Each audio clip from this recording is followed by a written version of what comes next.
दोस्तों बाइबल के अनुसार हर एक व्यक्ति को जो प्रभु यीशु मसीह पे विश्वास करता है उसे बपतिस्मा लेना बहुत ही ज़्यादा ज़रूरी है।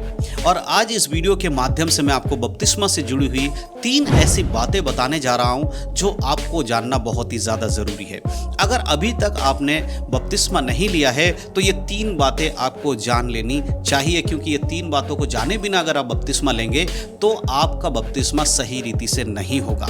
और बहुत सारे ऐसे विश्वासी लोग हैं जिन्होंने बपतिस्मा ले लिया है, लेकिन कई बार ऐसा होता है कि बाइबल के वचनों के अनुसार वो बपतिस्मा नहीं लेते हैं। तो उन लोगों के लिए भी आज का ये वीडियो बहुत ही महत्वपूर्ण होने वाला है, क्योंकि मैं आज जो है बाइबल के वचनों से आपको 3 ऐसी बातें बताने जा रहा हूं जिनके बारे में हर एक विश्वासी को बपतिस्मा लेने से पहले जानना बहुत ही ज़्यादा ज़रूरी है। तो आप बहुत ही ध्यान से आज के इस वीडियो को देखिएगा, सुनिएगा, क्योंकि मैं पॉइंट टू पॉइंट आपको उन सारी चीज़ों को बताने वाला हूं बाइबल के वचनों के अनुसार। तो सबसे पहले जो बात मैं आपको बताना चाहता हूं विश्वासी को बपतिस्मा लेने से पहले जानना चाहिए, वो है कि एक विश्वासी को तभी बपतिस्मा लेना चाहिए जब वो यीशु मसीह पे विश्वास करता हो। जी हाँ दोस्तों, बहुत बार ऐसा देखा जाता है कि बहुत सारे लोग कलीसिया में जाते हैं, चर्च में जाते हैं और पास्टर के कहने से या उनको कोई और किसी और के कहने से वो बपतिस्मा ले लेते हैं, लेकिन उनको बपतिस्मा बाइबल के वचन के अनुसार नहीं पता होता कि कैसे लेना है। तो सबसे पहला कि आपको ये जानना चाहिए कि आप बपतिस्मा क्यों ले रहे हैं या उसका कारण क्या है। तो हम उसके लिए एक वचन पढ़ेंगे और वो है मत्ती रचित सुसमाचार उसका 28 अध्याय के 19 आयत। यहाँ पर परमेश्वर यीशु मसीह यहाँ पर कहते हैं अपने चेलों से, इसीलिए तुम जाओ सब जातियों के लोगों को चेला बनाओ और उन्हें पिता और पुत्र और पवित्र आत्मा के नाम से बपतिस्मा दो। देखिए यहाँ पर प्रभु यीशु मसीह आज्ञा दे रहे हैं कि उन लोगों को बपतिस्मा देना है जो यीशु मसीह पर विश्वास करेंगे, जिन्होंने अपना मन फिराया हो, जिन्होंने अपने पापों को अंगीकार करके यीशु मसीह के नाम से पिता से क्षमा मांगकर और मन फिराकर यीशु को अपने उद्धारकर्ता के रूप में ग्रहण किया, वही व्यक्ति बपतिस्मा ले सकता है। मैं ऐसा इसलिए कह रहा हूं क्योंकि ये बाइबल की शिक्षा है। और आज बहुत सारे लोग क्या करते हैं, चर्च में आते हैं, कुछ दिन तक चर्च में रहेंगे और उसके बाद हो सकता है उनका शादी का समय आ गया है और शादी के टाइम पे बपतिस्मा के लिए बपतिस्मा का सर्टिफिकेट मांगा जाता है। तो बहुत सारे लोग अपने पास्टर से कहते हैं हमें बपतिस्मा दे दीजिए, हमारी शादी होना है तो हमें ज़रूरत है उसकी।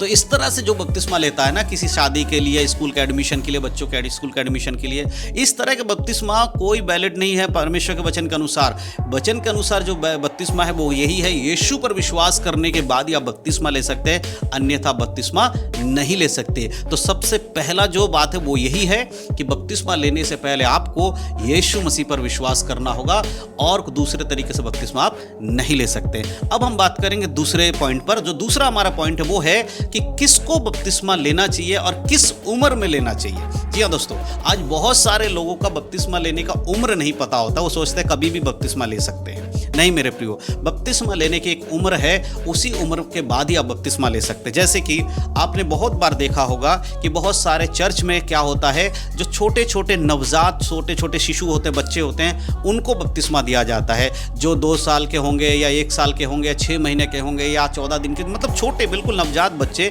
उनको बपतिस्मा दिया जाता है, जो कि बाइबल के अनुसार बिल्कुल गलत है।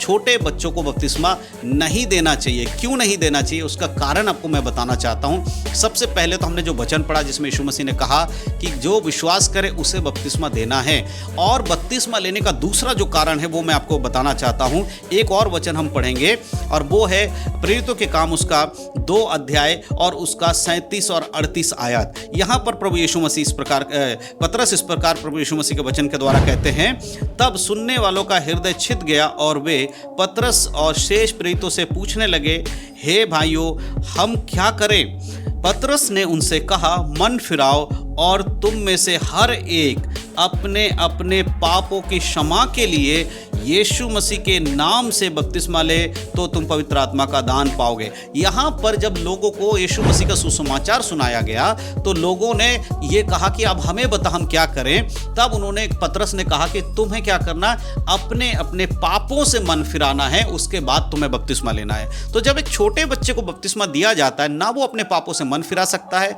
ना उसे बपतिस्मा के बारे में पता है, ना वो यीशु मसीह के बारे में जानता है। देखिए, बिना यीशु मसीह के कोई भी स्वर्ग में नहीं जा सकता। सकता, ये सत्य है। और छोटे बच्चों के लिए बपतिस्मा तभी वैलिड है जब वो समझदार हो जाए। जब वो समझदार नहीं है तो उसको यीशु के बारे में आप सुसमाचार नहीं दे सकते। यीशु मसीह ने खुद अपने वचनों में कहा कि तुम जातियों के लोगों के पास जाकर उन्हें सुसमाचार सुनाओ और जो विश्वास करे उन्हें पिता पुत्र पवित्र आत्मा के नाम से बपतिस्मा दो। अब बताइए, एक छोटे बच्चे को आप सुसमाचार सुनाएंगे, क्या वो यीशु मसीह पे विश्वास कर पाएगा? नहीं कर पाएगा। और उसका बपतिस्मा का कोई महत्व नहीं, क्योंकि उसे पता ही नहीं कि उसका संग क्या हुआ है, उसको मालूम ही नहीं है। तो बपतिस्मा लेने वाले व्यक्ति को पता होना चाहिए कि वो क्या कर रहा है। इसलिए बाइबल के अकॉर्डिंग छोटे बच्चे को बपतिस्मा देना अलाउड नहीं है और नहीं देना चाहिए। अब बहुत सारे लोग कहते हैं ठीक है, बिना बपतिस्मा के हम स्वर्ग नहीं जा सकते, तो छोटे बच्चों का बपतिस्मा नहीं होगा। अगर उसको बचपन में उनकी कोई दुर्घटना हो या किसी तरह उनकी मृत्यु हो जाती है तो क्या स्वर्ग जाएंगे? हाँ, 100% वो स्वर्ग जाएंगे।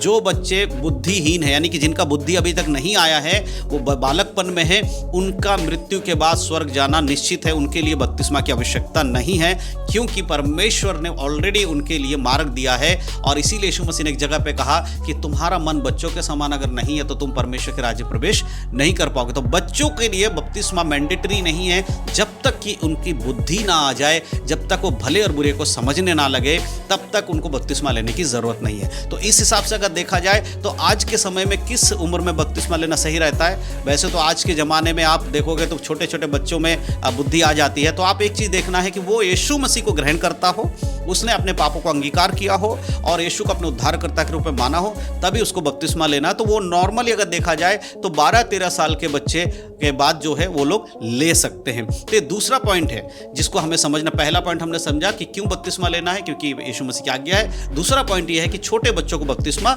नहीं देना है। अब हम आते हैं तीसरे और आखिरी पॉइंट जो कि बहुत इंपॉर्टेंट है, और वो है कि गलत रीति से बपतिस्मा नहीं लेना है। आज बहुत सारे लोग गलत रीति से बपतिस्मा देते हैं। और गलत रीति से बपतिस्मा क्या होता है, जैसे कि ऑलरेडी मैंने बताया कि बहुत बार क्या होता है कि कलीसिया में लोग आते हैं और वो इसीलिए आते हैं कि उनके जीवन में बीमारी से चंगाई मिले, छुटकारा मिले, और उसके बाद उनके जीवन में कोई छुटकाई चंगाई हो जाता है। उसके बाद वो पास्टर से कहता है हमें बपतिस्मा दे दो, और फिर या फिर कोई शादी या किसी चीज़ के ज़रूरत की वजह से उनको बपतिस्मा सर्टिफिकेट की ज़रूरत होती है, तो वो पास्टर से आके कहते हैं हमें बपतिस्मा दे दो। तो अगर आप सांसारिक लाभ पाने के लिए बपतिस्मा ले रहे हैं तो भी गलत है। आप बपतिस्मा तभी लीजिए जब आपका मन परिवर्तन हुआ हो, जब आपने यीशु मसीह को अपने उद्धारकर्ता के रूप में ग्रहण किया हो। और साथ ही साथ ये बातें बहुत इंपॉर्टेंट है कि बपतिस्मा लेते समय इस बात का ख्याल रखा जाए कि बपतिस्मा हमेशा पानी में डुबो कर देना है। पानी का छिड़काव करके या सिर के ऊपर से लोटे से पानी डालकर बपतिस्मा नहीं देना। बपतिस्मा का जो बाइबल के अनुसार सही तरीका वो है, जिस व्यक्ति को बपतिस्मा दिया जा रहा है उसको पूरी रीति से पानी में डुबोकर फिर खड़ा किया जाए। यही बपतिस्मा का सही तरीका है, क्योंकि बपतिस्मा का मतलब होता है हम यीशु मसीह के मृत्यु में शामिल हो रहे हैं। और एक मृत्यु का मतलब है कब्र में डाला जाना, और कब्र में व्यक्ति को लिटाकर पूरा दफनाया जाता है, ऊपर से मिट्टी डालकर बिठाया नहीं जाता है। इसीलिए बपतिस्मा का जो तीसरा सबसे इंपॉर्टेंट चीज है वो सही तरीके से बपतिस्मा लेना। तो मैं विश्वास करता हूं 3 जो तरीके मैंने आपको बताया कि बपतिस्मा क्यों लेना है, बपतिस्मा किसे लेना चाहिए और बपतिस्मा का सही तरीका क्या है, आपको अच्छे से समझ में आया। अगर ये 3 बातों को आप ध्यान रखेंगे बपतिस्मा लेने से पहले, तो आपका बपतिस्मा बिल्कुल बाइबल के अनुसार होगा और परमेश्वर की महिमा आपके जीवन में होगी। जैसे पतरस ने कहा, तब तुम पवित्र आत्मा का दान पाओगे। तो पवित्र आत्मा का दान भी आपको उसके बाद मिलना शुरू हो जाएगा। तो परमेश्वर इन सब बातों के द्वारा आप सबको आशीष दे। मैं विश्वास करता हूं कि इन बातों के द्वारा आप समझ पाए हैं। अगर वीडियो अच्छा लगा हो तो वीडियो को लाइक करिएगा। चैनल पर पहली बार है तो चैनल को सब्सक्राइब करना नहीं भूलना है, और इस वीडियो को अपने मसीह भाई बहनों में शेयर जरूर करें। परमेश्वर इन बातों के द्वारा आप सबको आशीष दे। यीशु मसीह के नाम में सबको जय मसीह की। God bless you.